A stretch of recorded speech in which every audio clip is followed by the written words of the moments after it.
Vous savez, j'achète pas de l'or, de l'argent et du bitcoin pour devenir riche. J'ai juste horreur de me faire avoir par la Banque centrale et par le ministère des Finances. Donc si vous voulez continuer à épargner et à investir dans la bourse, je vous souhaite bonne chance. Mais tout ce papier est imprimé. Et les PDG des entreprises cotées en bourse, ils ont un arrangement avec la Banque centrale. Donc la Banque centrale leur prête des milliards de dollars pour qu'ils fassent grimper le prix des actions. Donc, les prix des actions atteignent ces pics artificiellement. Et les personnes lambda qui consultent leur plan d'épargne retraite, leur compte retraite, et voient le prix des actions augmenter. Et la Banque centrale continue d'imprimer toujours plus d'argent, continue de soudoyer les PDG, indirectement, parce qu'ils ne peuvent pas le faire de façon directe. Ils font ça sous le manteau, à travers ce qu'on pourrait appeler des pots de vin. C'est criminel ce qu'ils font.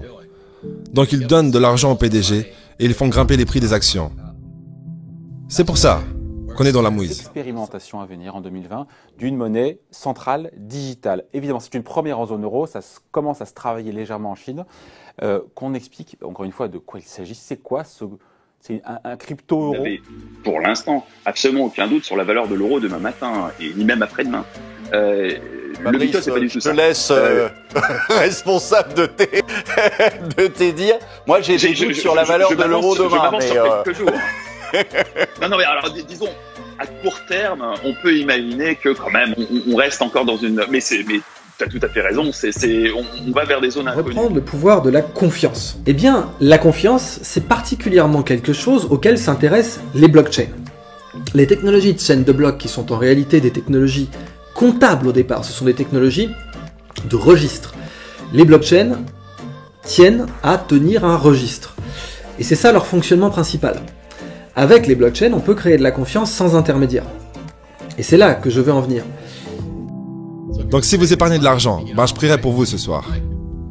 Parce que vos économies, c'est de l'argent réel. En d'autres termes, si c'est le fruit de votre travail et que vous avez payé des impôts sur cet argent pour lequel vous avez travaillé, alors c'est de l'argent réel et légitime. Malheureusement, la Banque centrale imprime des trillions et vous ne tirerez rien de votre épargne. Je veux dire, la raison pour laquelle j'aime bien le Bitcoin, c'est parce qu'il vient d'avoir un halving. Et un halving, ça veut dire qu'ils en impriment moins. Alors que Bitcoin imprime moins de Bitcoin, la Banque centrale imprime des trillions de dollars. Pas besoin d'être Einstein pour comprendre les conséquences de ça. Vous savez, la Banque centrale est en train d'affaiblir le dollar américain et toutes les monnaies en fait, le yen, l'euro, le peso, plus faibles. Bitcoin devient plus fort. L'or devient plus fort. L'argent devient plus fort.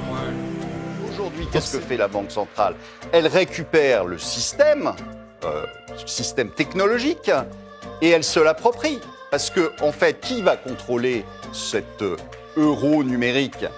C'est la Banque centrale, c'est pas autre chose. Donc, c'est elle qui va fixer les règles. Donc, elle pourra les changer quand elle le voudra. Donc, on était sorti, enfin beaucoup étaient sortis de ce système-là pour aller se réfugier. Alors, certains sur des actifs physiques comme l'or, d'autres sur des actifs numériques comme le Bitcoin. Et puis, la Banque centrale essaie de rattraper le coup et de présenter ça comme une évolution extraordinaire. En fait, elle cherche à reprendre la main et donc à... Les banques, elles déconnent. Tu les vois qu'elles déconnent. Tu vois les amendes qu'elles se prennent pour malversation. Tu vois la crise des subprimes. Tu vois le scandale du Libor. Qui est l'une des origines du Bitcoin d'ailleurs, la crise des Exactement, subprimes. Garder un dialogue technologique en cas de... C'est ça, en cas de d'effondrement total. Donc même si le Bitcoin est sorti en 2009, c'était le contexte de la crise de 2007 qui a aussi boosté le Bitcoin. Donc, tu as le Libor, la manipulation des taux interbancaires. C'est criminel, ça. Là, on est dans du crime. Les mecs, ils devraient être en prison pour ce qu'ils ont fait. Donc, les banques, en manipulant les taux interbancaires, ont montré qu'elles étaient malhonnêtes et qu'elles pouvaient être criminelles. Je ne vais pas dire les choses autrement. Donc, ça a fait que le peuple, évidemment, se pose des questions d'avoir des alternatives aux banques pour la création de crédits et de services financiers. Et il les voit aujourd'hui. Donc la blockchain va mettre un coup de pied dans la fourmilière, va réveiller un peu tout le monde. On ne peut pas dire qu'elles n'auront pas eu de signes avant-coureurs. J'ai peur que, d'une façon générale, les banques centrales n'aient pas vraiment le choix que de mettre timidement un pied dans le bain pour participer à tout ça. Sinon, elles risquent d'être totalement exclues de quelque chose qui va peut-être prendre le relais d'un système financier qui pourrait présenter des signes de défaillance. Alors, on va parler de sécuriser ces crypto-monnaies. Alors c'est quelque chose qui fait très peur et à juste raison, il faut se méfier de ce genre de choses et on va comprendre qu'il y a différents types de porte-monnaie pour les crypto-monnaies et différentes façons de la sécuriser.